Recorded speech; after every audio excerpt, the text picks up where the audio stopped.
एक गांव में संपत कप्ता नाम के दो चोर रहते थे जो दूसरे गांव में जाकर चोरियां करते थे, लेकिन अपने गांव में बहुत शरीफ बनकर रहते।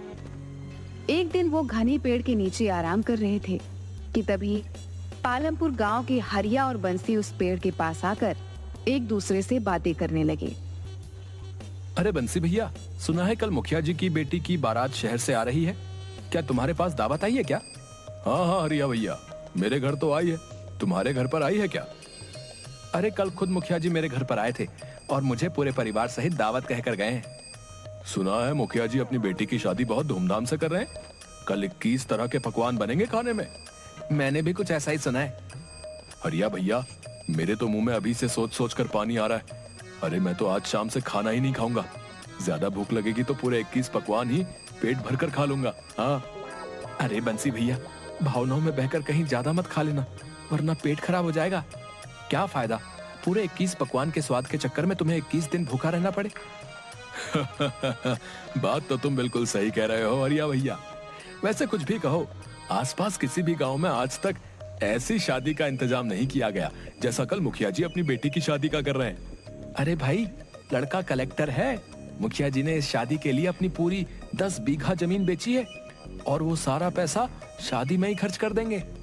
चलो हरिया भैया, अभी से तैयारियों में जुट जाते हैं। बंसी भैया, मुखिया जी के साफ साफ आदेश है कि समारोह में अच्छे और ढंग के कपड़े पहनकर आने, नहीं तो उनकी नाक कट जाएगी। इसीलिए कल हम दोनों को अच्छे कपड़े पहनने। सही कहा तुमने, मैंने तो पहले से ही शहर से अपने लिए एक कोट पैंट सिलवा लिया था। चलो अब चलते हैं। इतना कहकर वह दोनों वहां से चले गए। उनकी बात सुनकर संपत और कप्ता, जो कि पेड़ के पीछे उन दोनों की बातें चुपके चुपके से सुन रहे थे, उनकी आंखों में चमक आ गई। सुना कप्ता, पालमपुर गांव के मुखिया की बेटी की शादी कलेक्टर से हो रही है। इस गांव का नाम सुना सुना सा लगता है। अरे बेवकूफ, ये वही गांव है जहां पर कुछ महीनों पहले हमने जमींदार की बेटी के दहेज के आभूषण चुराए थे, जो शहर में बहुत महंगे बिके थे। याद आ गया, और तुमने उन पैसों में बेईमानी कर ली थी और मुझे मेरे हिस्से से कम पैसे दिए थे। याद आ गया। अबे मेहनत भी तो मैंने सबसे ज्यादा की थी, तूने क्या किया था? हैं? सिर्फ बारात में खड़े होकर अंग्रेजी में लोगों से बस हाय हेलो कर रहा था तू तो। तुम तो कुछ कर ही नहीं रहे थे, हैं? गांव की लड़कियों से नैन मटक्का कौन कर रहा था भाई? अगर मैं चेतावनी नहीं देता तो तुम उसी वक्त रंगे हाथों पकड़े जाते, और साथ में मैं भी। हाँ। अबे वो सब छोड़, कल उसी गांव की मुखिया की शादी है। सही कहा तूने संपत, इसका मतलब मुखिया ने खूब दान दहेज का प्रबंध भी किया होगा। अरे जब 21 तरह के पकवान खाने में बनवा रहा है तो बेटी के लिए सोने के आभूषण कितने महंगे महंगे बनवाए होंगे, हैं? हमें किसी भी कीमत पर उन आभूषणों को चुराना होगा, समझा? लेकिन कैसे, अगर हम दोनों पहचान में आ गए तो? ये तूने सुना नहीं, वो दोनों बेवकूफ क्या बोल रहे थे कि शादी में अच्छे से अच्छे कपड़े पहनकर आना है। अबे हम दोनों के पास अच्छे कपड़ों की कोई कमी है क्या बे? बढ़िया सा ब्रांडेड कोट पहनकर चलेंगे, कोई शक नहीं कर पाएगा, समझा क्या? और मौका देखकर मुखिया की बेटी के आभूषण वहां से लेकर चंपत हो जाएंगे। चलो गांव चलकर अभी से तैयारियां करना शुरू कर देते हैं। लेकिन हमें बहुत होशियारी से काम लेना होगा संपत भैया, क्योंकि हम दोनों कुछ महीने पहले ही उस गांव में चोरी करके आए हैं। अबे कुछ नहीं होगा, सबसे पहले तो अभी हम दोनों अपने गांव चलते हैं। पूरे 1 महीने से हम दोनों गांव में नहीं गए हैं। सारे गांव वाले समझते हैं कि हम दोनों शहर में कोई बहुत बड़ा बिजनेस करते हैं। कपड़े तो पहन लें। ये बात तो मैं भूल ही गया। चिंता मत कर कप्ता, हम दोनों ने अब तक न जाने कितने गांव और शहर में चोरियां की हैं। आज तक हम दोनों पकड़ में नहीं आए। अरे पकड़ना तो बहुत दूर की बात है, आज तक हम दोनों की थाने में तस्वीर भी नहीं लगी। इतना बोलकर संपत जोर जोर से हंसने लगा। उन दोनों ने अपने बैग में से शहर के कपड़े निकाल कर पहन लिए और अपनी मोटरसाइकिल स्टार्ट करके अपने गांव पहुंच गए। वह दोनों अपने गांव पहुंचे ही थे कि तभी गांव के 2 व्यक्ति घसीटा और बल्ली ने उन दोनों को घेर लिया। कैसे हो संपत भैया? मैं तो ठीक हूँ घसीटा, तू बता, अब तो तेरी पत्नी तुझे घसीट घसीट कर नहीं मारती ना? तुम भी कमाल करते हो संपत भैया, तुम्हारी मजाक करने की आदत अब तक नहीं गई। क्या करें घसीटा, तुझे देखकर ही मजाक करने का मन होने लगता है। तेरी शकल ही कुछ ऐसी है यार। अरे वो सब छोड़ो संपत भैया, ये बताओ, मैंने सुना है कि शहर में मेट्रो रेल बहुत अच्छी बनी है। अरे बेवकूफ, वो मेट्रो रेल नहीं, वो मेट्रो होती है, मेट्रो। अरे हमारे लिए तो मेट्रो और मेट्रो क्या फर्क है भैया, हैं? अच्छा संपत भैया, मैंने सुना है मेट्रो रेल में बहुत सुंदर सुंदर कन्याएं भी नृत्य करती हैं भैया। हाँ बल्ली, शहर के लोग थोड़े खुले मिजाज के होते हैं। अरे संपत भैया, कभी हमें भी ले चलो ना अपने साथ एक बार शहर। हम भी एक बार अपनी आंखों से मेट्रो रेल का नजारा कर लेंगे और इसी बहाने अमिताभ बच्चन जी का घर भी देख लेंगे। अबे बेवकूफ आदमी, मेट्रो ट्रेन दिल्ली में है और अमिताभ बच्चन का घर मुंबई में है। ये क्या बात कर रहे हो संपत भैया? हम तो पिक्चर में देखे थे कि अमिताभ बच्चन मेट्रो रेल में सवार होकर अपने घर जाता है। अरे वो पिक्चर होती है बेवकूफ, अब मैं तुझे कैसे समझाऊं? यहाँ से निकल ले, नहीं तो ये दोनों उल्टी सीधी बातें करके हमारा दिमाग खराब कर देंगे। ठीक है बल्ली और घसीटा, हम दोनों चलते हैं। अगली बार हम तुम दोनों को अपने साथ शहर जरूर ले जाएंगे हैं और तुम्हें मेट्रो रेल जरूर दिखाएंगे हैं। इतना कहकर संपत और कप्ता वहाँ से चले गए। कप्ता संपत के घर के नजदीक जाकर बोला, 1 घंटे बाद मैं आपको आपके घर पर बुलाने आ जाऊंगा, तैयार है ना? क्यों, तू घर के अंदर नहीं आएगा क्या? अबे मुझे पागल कुत्ते ने काटा है क्या जो मैं तेरे घर पर आऊंगा? तेरी पत्नी कम सीआईडी ज्यादा लगती है यार। जैसे ही तेरे घर के अंदर घुसता हूँ सवालों की बौछार शुरू कर देती है। मुझे तो समझ में नहीं आता संपत कि तू अपनी पत्नी को झेलता कैसे? ए धीरे बोल कप्ता है, धीरे बोल, कि इसने अगर सुन लिया ना तो वो मेरी बैंड बजा देगी यार। कप्ता हंसते हुए वहाँ से चला गया। संपत ने जैसे ही अपने घर के अंदर कदम रखा, उसकी बीवी कजरी ने उसे देखकर टर्राना शुरू कर दिया। आ गए कलेक्टर साहब, बहुत जल्दी याद आ गई तुम्हें अपनी पत्नी की। सही सही बताओ, 1 महीने कहाँ मुंह काला कर रहे थे तुम? कजरी, मुझे आए हुए अभी 5 मिनट भी नहीं हुए कि तुमने टर टर करना शुरू कर दिया। अरे इसी वजह से मैं यहाँ पर नहीं आता, बताओ। तो और क्या करूं, तुम्हारी आरती करूं? कितनी बार कहा है तुमसे कि मुझे भी शहर ले चलो, लेकिन नहीं, मुझे ले जाने के नाम पर तुम्हारी नानी मर जाती है। अरे उन्हें तो मरे हुए सालों हो गए। मैं अब तुम्हारी एक नहीं सुनूंगी। इस बार मैं तुम्हें तुम्हारे दोस्त के साथ अकेले नहीं जाने दूंगी। मैं भी तुम्हारे साथ शहर चलूंगी। गांव वाले मुझसे तरह तरह के सवाल करते हैं कि आखिर तुम्हारे पति शहर में ऐसा कौन सा बिजनेस करते हैं। कितनी बार कहा है तुमसे कि शहर में हमारा कपड़ों का व्यापार है, अच्छा खासा मकान है। तो उस मकान की एक फोटो ही दिखा दो पतिदेव। आज तक तुमने तो उसकी एक तस्वीर तक नहीं दिखाई। मुझे तो लगता है तुम जरूर कुछ उल्टा सीधा काम करते हो शहर जाकर। बकवास बंद कर खजरी, कुछ देर बाद मैं यहाँ से चला जाऊंगा। अच्छा ये बताओ, शहर से मैंने जो तुमसे चांदी के छल्ले मंगवाए थे वो लाए क्या? जब देखो चांदी के छल्ले, चांदी के छल्ले।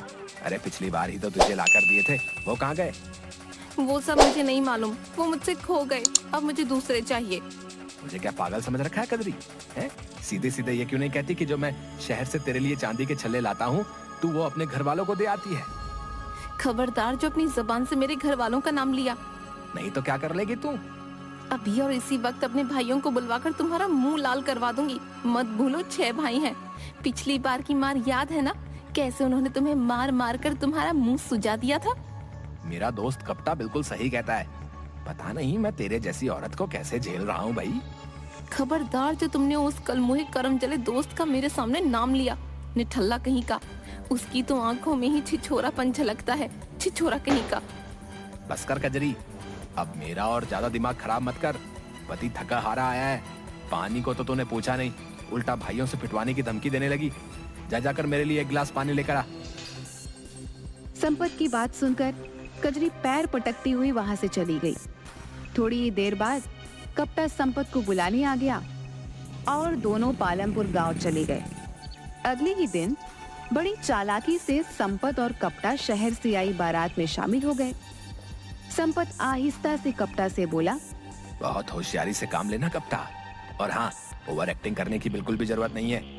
याद है ना पिछली बार तेरी ओवर एक्टिंग की वजह से हम दोनों फंसते फंसते बचे थे। चिंता मत करो संपत भैया, इस बार ओवर एक्टिंग बिल्कुल नहीं करूंगा। इस बार ऐसी एक्टिंग करूंगा कि यहाँ से चोरी करने के बाद हम दोनों सीधे मुंबई जाएंगे। और मुंबई में जाकर क्या करेंगे? अरे फिर फिल्मों में काम करेंगे और क्या। ये बकवास बंद कर कप्ता और काम पर ध्यान दे। मैं जरा इधर उधर देख कर आता हूँ कि मुखिया ने गहने कहाँ पर रखे होंगे। चल काम पर लग। इतना कहकर संपत वहां से चला गया और कपटा बारातियों में शामिल होकर बाराती होने की एक्टिंग करने लगा।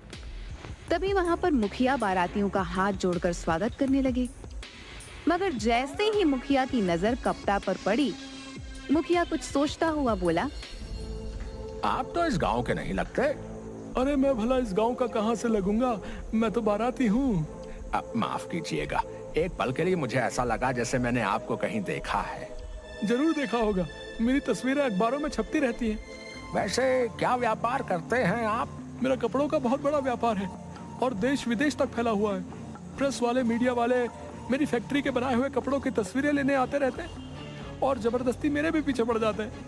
मजबूरन मुझे भी एक आध फोटो खिंचानी पड़ती है और वो फोटो अखबार में छाप देते हैं। ऐसे ही कोई तस्वीर आपने अखबार में देख ली होगी। कपटा की बात सुनकर मुखिया सोच में पड़ गया। तभी वहां संपत आ गया। संपत को देखते हुए मुखिया बोला, क्या आप बाराती हैं? जी मैं भी बाराती में से हूँ। क्या आपको कोई शक है? जी मैं तो बस ऐसे ही पूछ रहा था। क्या आपके गांव में बारातियों से ये सब पूछने का रिवाज है? हैं? मैं देख रहा था कि आप मेरे दोस्त से भी कुछ पूछ रहे थे। अरे आप तो बुरा मान गए। आपका दोस्त मुझे बता रहा था कि इनकी तस्वीर अखबारों में छपती रहती है। मुखिया की बात सुनकर संपत कपटा को घूरने लगा। हाँ, हम दोनों का बहुत बड़ा पार्टनरशिप में कपड़ों का काम है। इतना कहकर संपत कपटा का हाथ पकड़कर आगे बढ़ गया। क्या जरूरत थी इतनी लंबी लंबी डींगे हाँकने की? संपत भाई, मुझे कुछ ठीक नहीं लग रहा। मुझे लगता है कि हम दोनों को वापस चलना चाहिए। मुखिया ने किसी से कोई सवाल नहीं पूछा, सिर्फ उसने मेरी तरफ आकर ही मुझसे सवाल किया। मुझे लग रहा है कि मुखिया हम दोनों को पहचान तो नहीं गया। अबे दोनों यहाँ पर बारातियों में शामिल होकर खाना खाने के लिए नहीं आए, चोरी करने के लिए आए। मैंने पता लगा लिया कि मुखिया ने गहने कहाँ पर रखे। इस वक्त वहाँ पर कोई भी नहीं है। चल मेरे साथ जल्दी से। संपत और कपटा लोगों की नजरों से बचते हुए मुखिया के उस कमरे में पहुंच गए जहां पर सोने के आभूषण रखे हुए थे। जल्दी से अपनी जेब से अपनी चोरी वाली अपनी बढ़िया पॉलिथीन निकाल और गहने उसमें रख ले।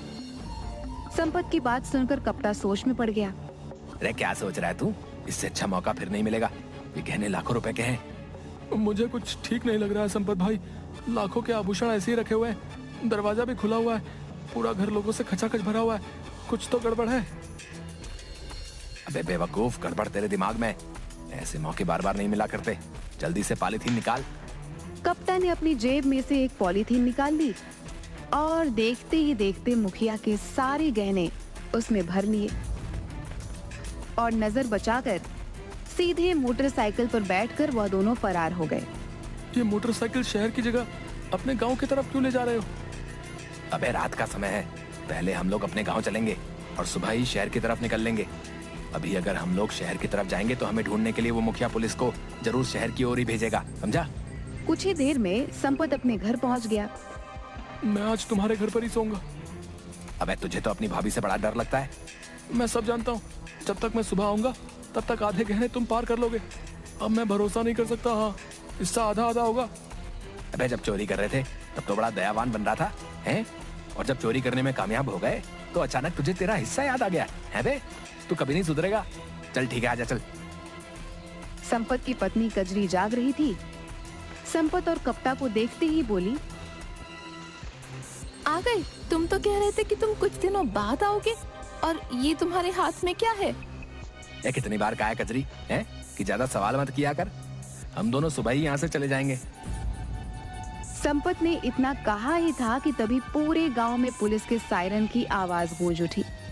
पुलिस के सायरन की आवाज सुनकर संपत और कप्ता दोनों बुरी तरीके से घबरा गए। अरे, पुलिस के सायरन की आवाज सुनकर तुम दोनों के चेहरे पर पसीना क्यों आ रहा है? तुम दोनों क्यों घबरा रहे हो? कजरी ने इतना बोला ही था कि तभी कुछ पुलिस वाले संपत के घर के अंदर घुस गए। उन पुलिस वालों के साथ लमपुर गांव का मुखिया भी था, जो संपत और कप्ता को गुस्से से देख रहा था। मुखिया ने इंस्पेक्टर की ओर देखकर कहा, गिरफ्तार कर लीजिए इन दोनों को। देखिए, इनके हाथ में जो पॉलिथीन है उसी में गहने हैं। आपको ये बताने की जरूरत नहीं है मुखिया जी। हमें तो इन दोनों की लोकेशन आधे घंटे पहले ही मिल गई थी। इतना कहकर इंस्पेक्टर ने संपत के हाथ से पॉलीथीन छीन ली और हथकड़ियां लगा दी। ये सब क्या है? लगता है तुम्हें अपने पति के कारनामों के बारे में नहीं मालूम। मेरे पति बहुत बड़े व्यापारी हैं, शहर में कपड़ों का व्यापार करते हैं। ये कोई कपड़ों का व्यापार नहीं करता, बल्कि ये और इसका साथी दोनों मिलकर चोरी करते हैं। इतना कहकर मुखिया संपत और कपटा की ओर देखकर बोला। तुम दोनों सोच रहे होगे कि आखिर मुझे कैसे पता लगा कि तुम दोनों यहाँ पर छुपे हो, हैं? चाहता तो मैं तुम्हें उसी वक्त पकड़वा सकता था जिस वक्त तुम मेरी बेटी के गहने चुरा रहे थे। अरे हम तो तुम्हारा कल से ही गांव में आने का इंतजार कर रहे थे, समझे बेटा? क्या मतलब? पिछली बार तुमने जो जमींदार के घर पर चोरी की थी ना, हम तब से ही तुम लोगों के ऊपर नजर रखे हुए थे। हैं? हमें यकीन था कि तुम मेरी बेटी की शादी में जरूर आओगे, इसीलिए हमने गांव में आसपास सभी जगह ये खबर फैला दी थी कि मैं अपनी बेटी की शादी बहुत धूमधाम से कर रहा हूँ। मुझे पता था कि तुम मेरी बेटी के गहने जरूर चुराने आओगे, इसलिए मैंने पहले से ही इंस्पेक्टर की मदद से गहनों में जीपीएस ट्रांसमीटर लगवा दिया था। तुमने जैसे ही गहने चुराए हमें पता लग गया, लेकिन हम सब देखना चाहते थे कि आखिर तुम दोनों हो कौन और रहते कहाँ हो। हमें माफ कर दीजिए, हम आइंदा कभी चोरी नहीं करेंगे। वो तो तुम वैसे ही नहीं करोगे, क्योंकि जेल में तुम कोई चोरी कर ही नहीं पाओगे। इंस्पेक्टर ने संपत और कपटा को गिरफ्तार करके जेल में भेज दिया। अगले दिन संपत और कपटा की सारी हकीकत सारे गांव में पता चल गई कि वे दोनों शहर में बिजनेस नहीं बल्कि चोरियां किया करते थे।